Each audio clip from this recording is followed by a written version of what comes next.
మన జీవితాల్లో ఒక ప్రత్యేకమైన పాత్రను పోషించే గొప్ప వ్యక్తి నాన్న. ఆ నాన్న ప్రేమ కోసం ఓ కూతురు పరితపించింది. దగ్గరైన తండ్రి అంతలోనే దూరమయ్యాడు. మరి ఆమె తండ్రికి చేరువయ్యిందా? ఆమె మాటల్లోనే తెలుసుకుందాం. మనసుని హత్తుకునే ఈ కథ వినే ముందు ఒక్కసారి లైక్ చేసేయండి. మీ అభిప్రాయాన్ని ఒక కామెంట్ చేయండి. ఈ వీడియో ఇంకాస్త ముందుకు వెళ్ళటానికి షేర్ చేయండి. ఇంకా సబ్స్క్రైబ్ చేసుకోకపోతే సబ్స్క్రైబ్ చేసేసుకోండి. Welcome to my channel voice of Gayatri.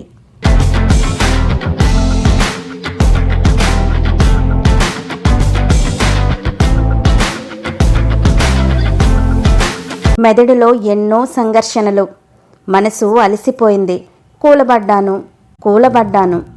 చల్లని గాలి జోకొడుతున్నా కనురెప్పలు వాలటం లేదు, కళ్ళతడి ఆరటం లేదు. నా ఆలోచనలన్నీ నాన్న చుట్టే తిరుగుతున్నాయి. నాన్న, ఇది 2 అక్షరాల పదం మాత్రమే కాదు, ఒక అమూల్యమైన బంధం. ఈ బంధాన్ని అమ్మ నా నుండి శాశ్వతంగా తుంచేసింది. డిగ్రీ పూర్తి చేసుకొని హాస్టల్ నుండి తిరిగి వచ్చిన నాకు అమ్మ ఇచ్చిన బహుమతి ఇదే. ఎందుకు ఇలా చేశావు అని ఆమె మనసును నొప్పించకుండా అడిగాను. అమ్మ సమాధానం మౌనం. కానీ ఆ మౌనం వెనుక ఆమె భయాలు, ఆందోళన నేను అర్థం చేసుకోగలను. జీవితంలో ఎన్నో చేదు అనుభవాలను అమ్మ రుచి చూసింది. సమాజంలో ఎన్నో అవమానాలు అనుభవించింది. అటువంటి పరిస్థితి నా దరిదాపులకు కూడా రాకూడదని జాగ్రత్త పడుతుంది. నిజమే, ఓ తల్లి తన కూతురు బంగారు భవిష్యత్తు కోసం ఆరాటపడటంలో న్యాయం ఉంది. జీవితంలో ఎదురు దెబ్బలు తిన్న ఆమె మనసు మొద్దుబారిపోయింది. ఆ చేదు జ్ఞాపకాలు మబ్బుల్లా ఆమె మనసును కప్పేశాయి. అందుకే వాస్తవాన్ని గ్రహించలేకపోతుంది. నాన్నకు నాపై ఉన్న ప్రేమను అంగీకరించలేకపోతుంది. అమ్మకు నేను ఒక్కర్తినే. నాకు అమ్మకు నేనుగా నా బాల్యం గడిచింది. మేము మా అమ్మమ్మ దగ్గర ఉండేవాళ్ళం. ఆ రోజుల్లో నేను నాన్న గురించి తరచూ మారం చేసేదాన్ని. నాన్న వేరే దేశంలో ఉన్నారని, తొందరలోనే వస్తారని, ఉత్తరాల్లో నీ గురించే అడుగుతున్నారని, నీకు చాలా బొమ్మలు కొని తెస్తారని అమ్మ సున్నితంగా నాకు నచ్చజెప్పేది. అమ్మమ్మ మనసు మంచిదే గాని మాట కటువుగా ఉండేది. నాన్న కోసం నేను మారం చేసేటప్పుడు తను చిర్రుబుర్రులాడేది. అటువంటి సందర్భంలో అమ్మ గొడవ పడేవారు. కానీ ఆ వాదనలు నా పసి మనసుకు అర్థమయ్యేవి కాదు. నాకు తెలిసిందల్లా నాన్న కోసం ఎదురు చూడటం, నాన్న నా దగ్గరికి తొందరగా వచ్చేయాలని, నాన్నతో ఎన్నో కబుర్లు చెప్పాలని, నాన్న భుజాలనెక్కి ఊరంతా తిరగాలని, నాన్న గుండెలపై నిద్రపోవాలని ఎన్నో ఆశలు. నాకు 10 ఏళ్ల వయసున్నప్పుడు స్నేహితులతో ఆడుకొని అప్పుడే ఇంటికి వచ్చాను. నన్ను చూసి అమ్మ అమాంతంగా దగ్గరకు తీసుకొని ముద్దులతో ముంచెత్తేసింది. అమ్మని యగాదిగా చూశాను. ముఖంలో సంతోషపు ఛాయలు, పెదవులపై చిరునవ్వు, మెడలో ఓ పసుపు తాడు. ఈ మార్పును మొదటిసారిగా అమ్మలో చూస్తున్నాను. ఈరోజే మనం మీ నాన్న దగ్గరికి వెళ్తున్నాం అంటూ నన్ను హత్తుకుంది. ఇప్పటి వరకు కలలో మాత్రమే కలిసిన నాన్నను నిజంగా కలవబోతున్నాను. నా ఆనందానికి అవధులు లేవు. ఎన్నో ఏళ్లగా నేను కన్న కలలు నిజమవుతున్నాయి. అమ్మ, నాన్న, నేను, మాది ఓ కుటుంబం కాబోతుంది. ఆనందంతో నవ్వుతూ అమ్మ చేతిని పట్టుకొని చుట్టారా తిప్పేస్తున్నాను. అమ్మ కూడా నా నవ్వుతో జత కలిపింది. చాలండి సంబరం అంటూ అమ్మమ్మ కోపంగా అక్కడికి వచ్చింది. ఇద్దరం నవ్వులు ఆపేశాం. అమ్మ నన్ను గదిలోకి వెళ్ళమని సైగ చేసింది. గదిలోకి వెళ్ళి చాటుగా వాళ్ళ మాటలు వింటున్నాను. అమ్మ, నీ కూతురికి మంచి జీవితం దొరికిందని నీకు సంతోషంగా లేదా? అమ్మమ్మని అడుగుతుంది. మంచి జీవితం అని ఎలా చెబుతున్నావు? చెడిపోయిన మనలాంటి ఆడవాళ్లకు పెళ్ళిళ్ళు జరగవు. నీ మెడలో వాడు కట్టింది పసుపు తాడు కాదు, పలుపు తాడు. గుడ్డిగా నమ్ముతున్నావు, మోసపోతావు అంటూ హితబోధ చేస్తుంది. కొత్తగా మోసపోవడానికి ఏముంది? ఎప్పుడో నా జీవితానికి అన్యాయం జరిగిపోయింది. ఆయన ఆదర్శవంతమైన వాడు. నేను ఎటువంటి దానినో తెలిసి కూడా తాళి కట్టాడు. నాకు భార్య హోదాని ఇచ్చాడు. నా కూతురికి తండ్రి స్థానంలో నిలబడతానని మాట ఇచ్చాడు. నాకు జరిగిన అన్యాయం నా కూతురి విషయంలో జరగకూడదని నిర్ణయం తీసుకున్నాను అంటూ అమ్మ కళ్ళు తుడుచుకుంటుంది. ఇంతలో ఒక కారు వచ్చి గుమ్మం ముందు ఆగింది. అమ్మ నా చేయి పట్టుకొని బయలుదేరింది. అమ్మమ్మ ఏడుపు గొంతుతో వెళ్ళొద్దని అరుస్తూనే ఉంది. ఆమె మాటలు వినిపించుకోకుండా అమ్మ అడుగులు ముందుకేస్తుంది. కారు ఎక్కబోతున్న అమ్మను చూసి, వెళ్ళు వెళ్ళు, మగవాళ్లలో మంచివాళ్ళంటూ ఉండరు, అందరూ అవకాశవాదులే. నీపై మోజు తీరిన తర్వాత నీ కూతురుపై ఆశపడతాడు, అప్పటికి కానీ నీకు ఈ అమ్మ మనసు అర్థం కాదు అంటూ అమ్మమ్మ ఏడుస్తూ పక్కకు ఒరిగిపోయింది. ఆ మాటలు సూటిగా అమ్మ మనసులో అనుమానపు విత్తుని నాటాయి. అమ్మ రెండవ ఆలోచనకి తావివ్వకుండా కారు ముందుకు దూసుకుపోయింది. అందమైన ఓ ఇంటి ముందు కారు ఆగింది. నేను అమ్మ లోపలికి వెళ్ళాం. ఓ వ్యక్తి మాకు ఎదురుగా వచ్చాడు. భయంగా నేను అమ్మ వెనుక దాగుండిపోయాను. నాన్న దగ్గరికి రాకుండా అక్కడే ఉండిపోయావేమి అంటూ ఆయన నన్ను దగ్గరికి తీసుకున్నారు.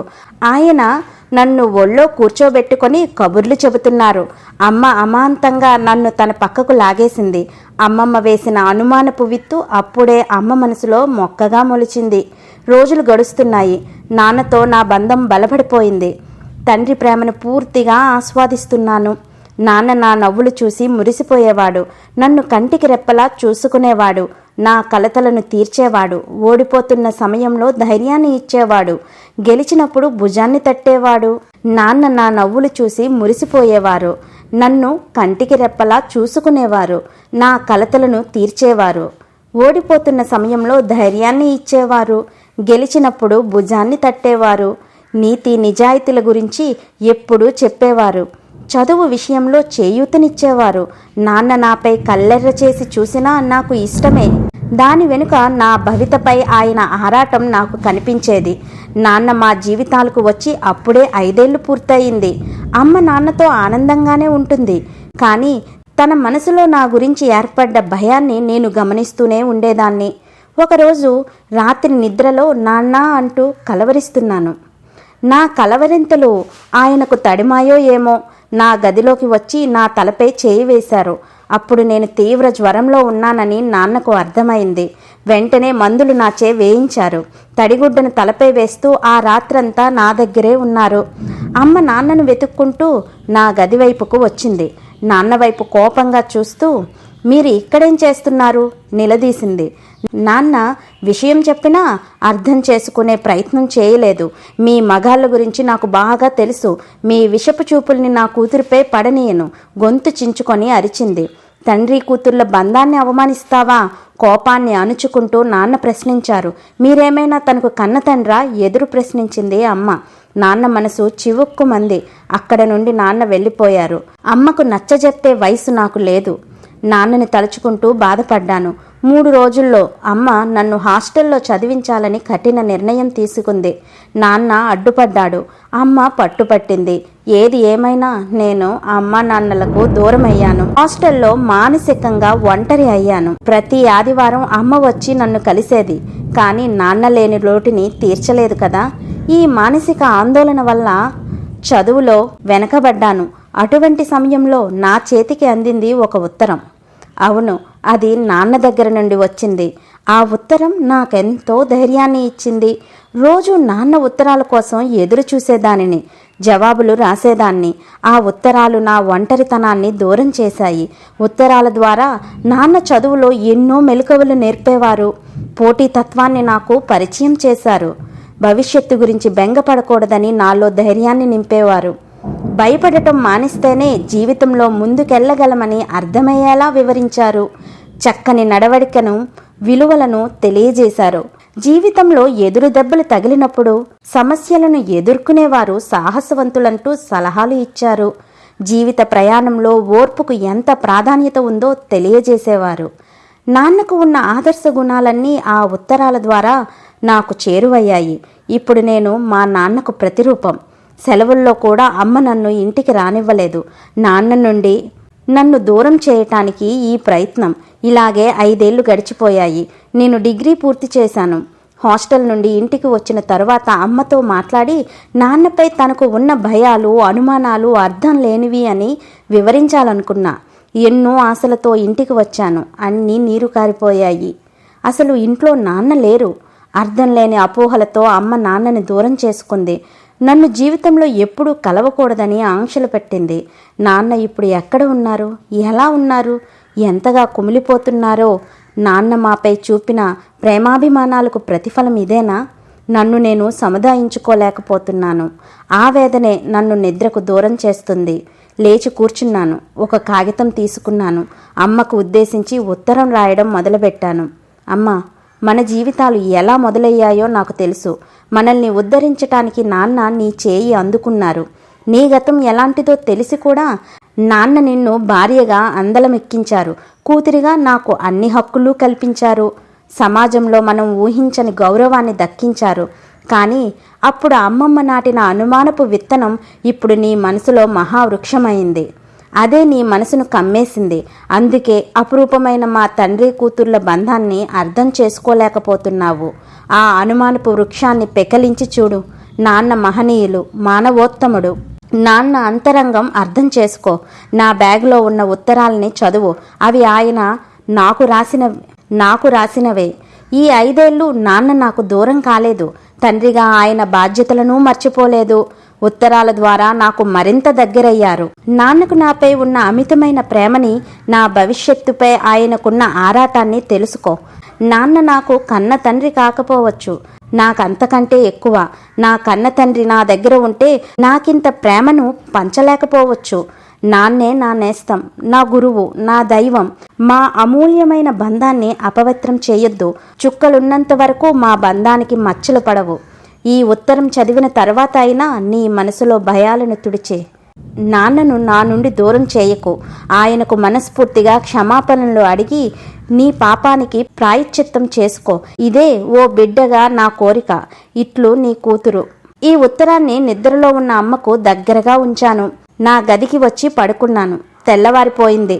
అమ్మ నేను రాసిన ఉత్తరం చదివిందో లేదో. ఆమెలో మార్పు కోసమే నా ఆరాటం. దేవుడిని తలుచుకొని మంచం దిగబోయాను.